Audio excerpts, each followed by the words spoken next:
Welcome back to my YouTube channel. तो आज हमारा जो आरआरसी ग्रुप डी है ये है सीआर मुंबई जोन यानी कि सेंट्रल मुंबई जोन। और आपकी आंसर की आ ही चुकी है और रिवाइज आंसर की भी आ गई है। और लेकिन अभी भी कुछ लोगों के मन में ये है कि हमारे जो क्वेश्चन गलत हो गए थे उनका हमें राइट आंसर नहीं मिला। मतलब जो हमारे क्वेश्चन गलत थे उनके जो नंबर थे वो हमको पूरे नहीं मिले। अगेन आंसर की के बाद भी कुछ ऐसे बच्चे हैं जिनको लग रहा है कि जो क्वेश्चन गलत हैं उनके नंबर हमें पूरे नहीं मिले, या जो रेलवे है उसने उन क्वेश्चनों को गलत नहीं माना। तो आप फिर से उस आंसर की पे ऑब्जेक्शन कीजिए, क्योंकि बुरा भी इसलिए लगता है क्योंकि आप लोग इतनी मेहनत करते हैं और उसके बाद आपको उस क्वेश्चन का नंबर नहीं मिलता है जो मिलना चाहिए। तो इसके लिए हम आपसे सिर्फ कह सकते हैं, करना आपको है। तो आप अपने जो आपको लगता है कि आपका क्वेश्चन गलत है, आप जाके एक बार अपनी आंसर की दोबारा से उसको देखिए, चेक करिए, मिलाइए कितने नंबर आपके बन रहे हैं, कितना स्कोर बनना है, कौन सा क्वेश्चन गलत है, कौन सा क्वेश्चन सही है, और जो क्वेश्चन आपका गलत है वो क्यों गलत है। तो इन सबको आप चेक करिए। आपको लगता है कि हमारा ये क्वेश्चन गलत है तो आप जाके फिर से ऑब्जेक्शन करिए, क्योंकि अगर आप एक बार ऑब्जेक्शन करेंगे तो हो सकता है आपके नंबर बढ़ जाए, और आप अगर पीछे रह जा रहे हैं तो हो सकता है 10-5 नंबर बढ़ने से आपका सिलेक्शन भी हो जाए। तो बात करेंगे हम सीआर मुंबई ज़ोन की। तो ये एक ऐसा ज़ोन है जहाँ पर सबसे ज़्यादा, मतलब कह सकते हैं कि जो अदर हमारे ज़ोन होते हैं उनसे ज़्यादा इसमें हाई कट ऑफ जाता है। लेकिन इतना भी कट ऑफ हाई नहीं जाएगा कि आपका सिलेक्शन ना हो। और जो बच्चे डर रहे हैं कि हमारा इस कट ऑफ से मैच नहीं हो रहा या हमारे 2-3 नंबर कट ऑफ से कम है, तो वो बिल्कुल परेशान हो रहे हैं, नर्वस हो रहे हैं, तो नर्वस होने की ज़रूरत नहीं है। अपनी पीईटी की तैयारी बिल्कुल स्टार्ट रखिए, क्योंकि अभी आपके नंबर जो हैं वो बढ़ जाएँगे और 5-10 नंबर तो आपके आराम से बढ़ जाएँगे, उसके लिए घबराने की ज़रूरत नहीं है। तो अगर आप कट ऑफ से भी 1-2 नंबर पीछे हैं तो बिल्कुल परेशान होने की ज़रूरत नहीं है, क्योंकि आफ्टर रिज़ल्ट अभी जो आएगा उसमें आपके नंबर बढ़ जाएँगे और कट ऑफ इतना भी हाई नहीं जाएगा कि आपका सिलेक्शन ही ना हो पाए। तो बिल्कुल नर्वस होने की ज़रूरत नहीं है। जो हमारा कट ऑफ है वो लो ही जाएगा, उसके लिए आपको घबराने की ज़रूरत नहीं है। तो बात करते हैं हमारी जो वैकेंसी है, ये टोटल जो वैकेंसी ये है 9,345। और टोटल फॉर्म की बात करते हैं, जो वैकेंसी के बाद हमारा रजिस्ट्रेशन हुआ था उसकी बात करते हैं। तो इसमें जो टोटल फॉर्म का रजिस्ट्रेशन था ये था हमारा 9,07,390। और एडमिट कार्ड की बात करते हैं, क्योंकि जो टोटल फॉर्म थे वो रिजेक्ट हो गए या किसी वजह से उनका सबमिट नहीं हो पाए, तो फाइनली जो एडमिट कार्ड आए थे वो कुछ कम आए थे, क्योंकि रजिस्ट्रेशन तो हर कोई करता है लेकिन एडमिट कार्ड हर किसी का नहीं आता। तो जो एडमिट कार्ड आया था उनकी जो संख्या थी वो थी हमारी 3,62,956, क्योंकि हर बच्चों का, किसी का सिग्नेचर गलत था, किसी का फ़ीस नहीं जमा हुई और किसी की कैटेगरी गलत हो गई, किसी का नाम गलत हो गया, किसी को फॉर्म फिल अप करने में प्रॉब्लम हुई। तो इस वजह से जो टोटल जो हमारा रजिस्ट्रेशन था उसके बाद जो अगेन एडमिट कार्ड आया उसमें जो फ़र्क था वो था, पहले 9 लाख था, फिर उसके बाद जो एडमिट कार्ड आया वो ओनली 3 लाख का ही आया। और पर सीट कंपटीशन की बात करेंगे तो इसमें जो आपका पर सीट कंपटीशन है ये आपका 12 है। तो आप देख रहे होंगे कि ये बिल्कुल ज़्यादा नहीं है, क्योंकि एक सीट का जो कंपटीशन है ये 12 बच्चों का है। और इसमें से कुछ जो होंगे आपके 12 में, तो कुछ आपके एनटीपीसी में सिलेक्शन हो जाएगा, कुछ का जो है उसमें एज का फ़र्क हो जाएगा। हो सकता है जब तक उनका सिलेक्शन हो उनकी एज ना हो पाए और वो अपनी जो ग्रुप डी ने और जो रेलवे ने अपनी एज निर्धारित की है उनसे ज़्यादा एज हो जाए। और कुछ जो हैं वो हो सकता है उनका सिलेक्शन पहले ही हो गया, वो सिर्फ एग्ज़ाम देने आए हों। तो ऐसे करके काफ़ी बच्चे इसमें सीट में कम हो जाएंगे। तो और जो हमारा पर सीट का कंपटीशन है वो भी लगभग कम ही होने वाला है और ज़्यादा नहीं होगा। और पेट की बात करते हैं तो पेट के लिए आपको लगभग आपके 3 गुने बच्चे बुलाए जाएँगे, तो 3 गुना का मतलब है आपकी जो वैकेंसी है, इसमें आपका 3 का गुना होगा, तो ये आपका बन जाएगा 28,035। तो टोटल आपके 28,035 जो कैंडिडेट हैं, वो आपको पेट के लिए बुलाए जाएँगे। तो इसमें आप देख रहे होंगे कि अभी से आपको अपनी पेट की तैयारी भी स्टार्ट करनी है, क्योंकि ये जो कंपटीशन है वो रिज़ल्ट आने के बाद हाई होगा, लेकिन जो आपके कैंडिडेट हैं पर सीट कंपटीशन हो जाएगा, वो बहुत ही ज़्यादा कम होने वाला है। तो इसलिए आप अपनी बिल्कुल पेट की तैयारी अभी से स्टार्ट करिए।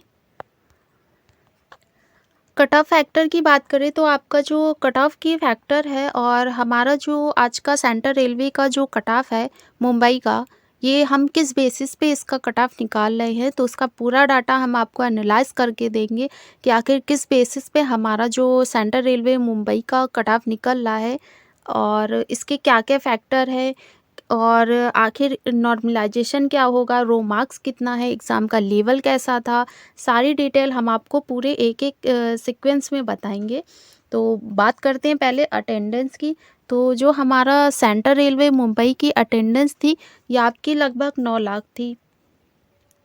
लेकिन जैसा कि आपको बताया कि एडमिट कार्ड सिर्फ़ 3 लाख बच्चों का ही एडमिट कार्ड आया इसमें और कंपटीशन थोड़ा ज़्यादा था, लेकिन जैसे एग्ज़ाम का लेवल था वो उतना हाई नहीं गया और लगभग जो बच्चे हैं उनका जो स्कोर आ रहा है, जो रो मार्क्स आ रहे हैं, वो 70 प्लस से ज़्यादा नहीं है। 1-2 बच्चों का है और थोड़ा 80 भी प्लस है और 90 भी प्लस है, लेकिन उनकी संख्याएँ जो है लगभग 5 या 10% है, उससे ज़्यादा नहीं है। तो इसमें जो अटेंडेंस है आपकी, ये आपकी 9 लाख थी, लेकिन बाद में जो फॉर्म की वजह से आपका 3 लाख ही रह गया। और एग्ज़ाम लेवल की बात करें तो एग्ज़ाम लेवल जो था वो आपका नॉर्मल ही था, ज़्यादा हाई नहीं था। तो एग्ज़ाम लेवल की वजह से और कुछ बच्चों का जो क्वेश्चन था वो प्रीवियस ईयर से भी 1-2 क्वेश्चन आया था। और रो मार्क्स की बात करें तो इसमें जो रो मार्क्स था वो शिफ्ट के हिसाब से था। जैसे पहले का जो शिफ्ट थी वो हाई हो सकती है, सेकंड शिफ्ट थी वो उसका जो एग्ज़ाम का लेवल था वो थोड़ा हाई होगा या थोड़ा लो होगा। और मान लीजिए आपका थर्ड शिफ्ट जो था वो बिल्कुल नॉर्मल था, तो उसके हिसाब से फर्स्ट शिफ्ट, सेकंड शिफ्ट और थर्ड शिफ्ट का जो आपके मार्क्स बने वो अलग-अलग इसीलिए बने क्योंकि आपका जो एग्ज़ाम का लेवल था हर शिफ्ट का वो अलग-अलग था। तो उसके हिसाब से जो आपके मार्क्स हैं वो भी अलग-अलग ही बन पाए। और ऑब्जेक्शन मार्क्स की बात करें तो जैसा-जैसे आपके नंबर गलत हुए, आपकी आंसर की के बाद जो आपने ऑब्जेक्शन किया उसके नंबर गलत हुए, तो जिनके भी नंबर गलत हुए और अगर रेलवे ने उस क्वेश्चन को गलत माना तो उसके जितने भी नंबर थे वो सबको बराबर दिए जाएँगे। तो अगर आपने वो क्वेश्चन नहीं भी किया है, फिर भी आपको वो क्वेश्चन के नंबर पूरे दिए जाएँगे, रेलवे ने ये अपनी नोटिस में ही कहा था। और जैसा कि अभी नॉर्मलाइजेशन होगा और नॉर्मलाइजेशन आपका परसेंटाइल्स में होगा, तो उसके लिए भी आपका नंबर बढ़ जाएगा। और कुछ जो क्वेश्चन हैं और रेलवे ने उसको 5 क्वेश्चन हैं शायद, उसको रेलवे ने पूरे गलत माने, तो उसके भी नंबर आपको बराबर दिए जाएँगे। और आपने जैसे एग्ज़ाम में अपना क्वेश्चन अटेंड नहीं किया है या क्योंकि माइनस मार्किंग है और माइनस मार्किंग वजह से आप हर क्वेश्चन को अटेंड नहीं करे हैं, लेकिन अगर रेलवे ने उस क्वेश्चन को गलत माना है, 5 क्वेश्चन हैं शायद, तो 5 क्वेश्चन के जितने भी नंबर हैं सबको दिए जाएँगे बराबर। आपने क्वेश्चन अटेंड किया है तो भी दिए जाएँगे और नहीं किया है तो भी आपको पूरे मार्क्स दिए जाएँगे। तो इसमें ऑब्जेक्शन के बाद जो आपके मार्क्स हैं ये भी 100% बढ़ने वाले हैं। और क्वालिटी ऑफ स्टूडेंट की बात करें तो हमने इसमें 20% जो स्टूडेंट हैं उनको लेस कर दिया है, क्योंकि जो हमारे स्टूडेंट हैं वो 20% लेस इस वजह से हो रहे हैं क्योंकि उनका कुछ जो स्टूडेंट थे वो एग्ज़ाम देखने गए थे, कुछ जो स्टूडेंट थे वो ये चेक करने गए थे कि एग्ज़ाम आता कैसा है, कुछ स्टूडेंट थे वो ये देखने गए थे कि हम एग्ज़ाम देने जाते हैं, उसके बाद जो हमारी फ़ीस लगी है वो वापस आ जाएगी। और कुछ जो स्टूडेंट थे वो सिर्फ़ ऐसे ही गए थे जिनको कुछ भी नहीं आया और आँख बंद करके बस अपना निशान लगा के वापस आ गए। तो इसमें इसीलिए हमने 20% जो स्टूडेंट है हमने उसको लेस किया है, क्योंकि इसी से फ़र्क पड़ेगा कि फाइनल जो रिज़ल्ट आएगा आपका उसमें इसी वजह से आपका जो कट ऑफ है वो बिल्कुल लो हो जाएगा। नॉर्मलाइज़ेशन की बात करें तो नॉर्मलाइज़ेशन में जो आपका इस बार का नॉर्मलाइज़ेशन है वो थोड़ा प्रीवियस ईयर के नॉर्मलाइज़ेशन से थोड़ा अलग होने वाला है। आपका नॉर्मलाइज़ेशन परसेंटाइल में होगा तो ये भी थोड़ी डिफ़िकल्ट बात है, क्योंकि परसेंटाइल हर किसी को समझ में नहीं आता है। तो नॉर्मलाइज़ेशन में भी आपका जो हमने अपने चैनल पे एक एग्ज़िट पोल चलाया था, उसमें हमने पूछा था कि आपका जो एग्ज़ाम है, आंसर की के बाद आपका कितना नॉर्मलाइज़ेशन बढ़ेगा, तो 2 से 4% और नंबर शायद 10 या 15 जो नंबर बढ़ेंगे वो 2 से 4% लोगों ने ही बोला। और जो उसके बाद हमने 5 से 10 का जो रिस्पॉन्स आया था वो लगभग हमारा 15% था। और उसके बाद जो 5 से 10 का हमने पूछा था तो उसमें जो हमारा रिज़ल्ट आया था वो 20% था। और 2 से 4 का जो हमने पूछा था, 2 से 4 मार्क्स बढ़ेंगे, तो इसमें सबसे ज़्यादा हमारा रिस्पॉन्स हमको मिला है, ये हमको मिला है हमारा 45%। तो आपके जो नॉर्मलाइज़ेशन का परसेंटाइल स्कोर है वो 10 से 15 नंबर तो बढ़ ही जाएगा। और शिफ्ट वाई हिसाब से अगर आपका एग्ज़ाम हाई है और किस शिफ्ट का एग्ज़ाम लो, जो उसका लेवल था वो हाई था, लो था, इससे आपको फ़र्क पड़ेगा। तो उस हिसाब से आपका जो नॉर्मलाइज़ेशन है उसमें नंबर उसी हिसाब से आपको दिए जाएंगे। रो मार्क्स की बात करें तो रो मार्क्स में आपके जो 40 से 50 नंबर आ रहे हैं, मतलब स्कोर बन रहा है, वो 60% प्लस जो स्टूडेंट है उनका बन रहा है। और 50 से जो 60 रो मार्क्स का स्कोर बनना है ये आपका 15% ही बन रहा है। और 60 से 70 का जो रो मार्क्स बनना है ये आपका बनना है ओनली 12%। तो जो हमारा स्कोर बन रहा है वो सबसे ज़्यादा बनना है 40 से 50 तक। तो इसका जो कट ऑफ है वो इसी के आसपास ही जाएगा, इससे ज़्यादा नहीं जाएगा। और इसमें हम अपने एग्ज़िट पोल की बात करें तो हमारा जो एग्ज़िट पोल था इसमें RRC group D Mumbai zone after answer की योर स्कोर, तो इसमें जो हमारा एग्ज़िट पोल निकला था ये भी आप देख सकते हैं कि जो 45 से 50 का स्कोर बनना है ये 42% का बनना है। और 50 से जो 55 का रो मार्क्स या स्कोर बनना है ये आपका 50% ही बनना है। और 55 से 60 की बात करें तो इसमें आपका बन रहा है 15%। 60 से 65 की बात करें तो ये आपका बनना है 12%। और 65 टू 70 की बात करें तो इसमें आपका बनना है ओनली 16%। तो सबसे ज़्यादा जो आपका मार्क्स बनना है या स्कोर बनना है, कह सकते हैं कि यह आपका बनना है 45 से 50 में सबसे ज़्यादा 42%। और आफ्टर आंसर की के बाद जो आपका रिसीव्ड आंसर की होगी ऑब्जेक्शन के बाद, उसमें भी हर किसी के नंबर बढ़ रहे हैं। और नॉर्मलाइजेशन में भी 10-5 नंबर बढ़ जाएगा, तो आपका आसानी से आपका 55 नंबर तो पहुंच ही जाएगा, जिनके भी 50 नंबर तक बन रहे हैं। प्रीवियस ईयर की बात करें तो 2018 में जो आपकी प्रीवियस ईयर था मुंबई जोन का, इसकी जो वैकेंसी थी ये आपकी थी 4625। और कट ऑफ की बात करें तो इसमें आपका जो जनरल का कट ऑफ था इसमें ये आपका गया था 67.96। ओबीसी की बात करें तो ये आपका गया था 63.08। और एससी की बात करें तो ये आपका गया था 58.88। और एसटी की बात करें तो ये आपका गया था 52.58। तो देख ही रहे होंगे कि इसमें भी प्रीवियस ईयर का जो आपका एग्ज़ाम का लेवल था काफ़ी हाई था। और जो सिलेक्शन था वो भी नॉर्मलाइजेशन पर ही था, पर उस बार के नॉर्मलाइजेशन और इस बार के नॉर्मलाइजेशन में फ़र्क होगा। और जो सिलेक्शन था वो फाइनल सिलेक्शन यही इसी मेरिट पर ही आधारित था, क्योंकि ये आफ्टर नॉर्मलाइजेशन का रिज़ल्ट है और ये फाइनल रिज़ल्ट आपका आया था 2018 में। एक्स सर्विसमैन की बात करें तो ये आपका गया था 14.16 और ये आपका ओबीसी का गया था 30.08 और एससी की बात करें ये भी आपका 30 ही गया और एसटी की बात करें तो ये आपका गया था 37.62। तो मुंबई जोन का ये आपका प्रीवियस ईयर का जो कट ऑफ है ये भी आपका देखिए 70 से ज़्यादा नहीं गया है किसी भी ना कम्युनिटी जो आपका कैटेगरी है और एक्स सर्विस मैन और सीसीए में भी किसी में भी आपका 70 से प्लस कट ऑफ नहीं गया था। तो 2022 में इससे भी नीचे कट ऑफ जाने की उम्मीद है। 2022 में अभी जो आपका एग्ज़ाम हुआ था उसमें देखिए 5 फेज़ में एग्ज़ाम हुआ था। फ़ेज़ 1, फ़ेज़ 2, फ़ेज़ 3, फ़ेज़ 4 और फ़ेज़ 5। तो इसमें जो आपका मुंबई जोन है इसकी जो आपकी अटेंडेंस थी ये लगभग आपकी 45 से 50% अटेंडेंस थी।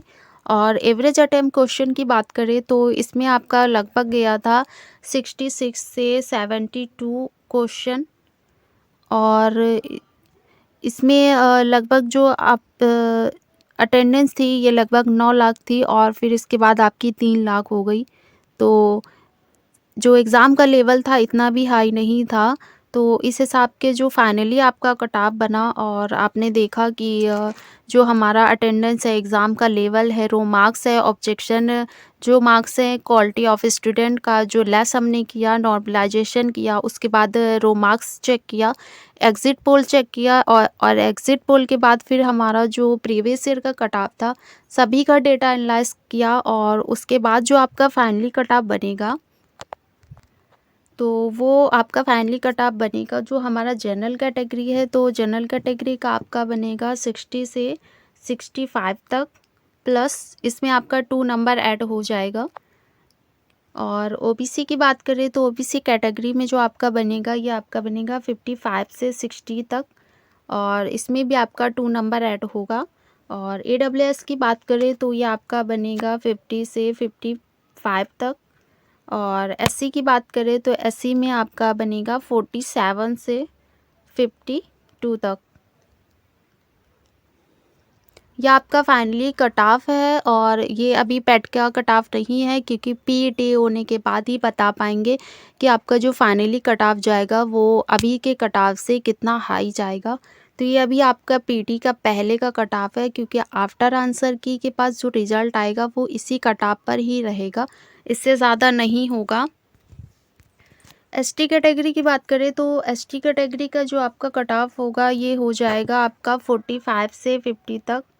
और पीडब्ल्यूडी की बात करें तो पीडब्ल्यूडी का आपका हो जाएगा 40 से 45 प्लस 2 नंबर आपका ऐड होगा।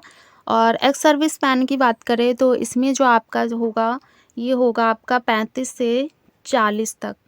तो इससे ज़्यादा आपका कट ऑफ नहीं जाएगा, फाइनली आपका कट ऑफ यही रहने वाला है।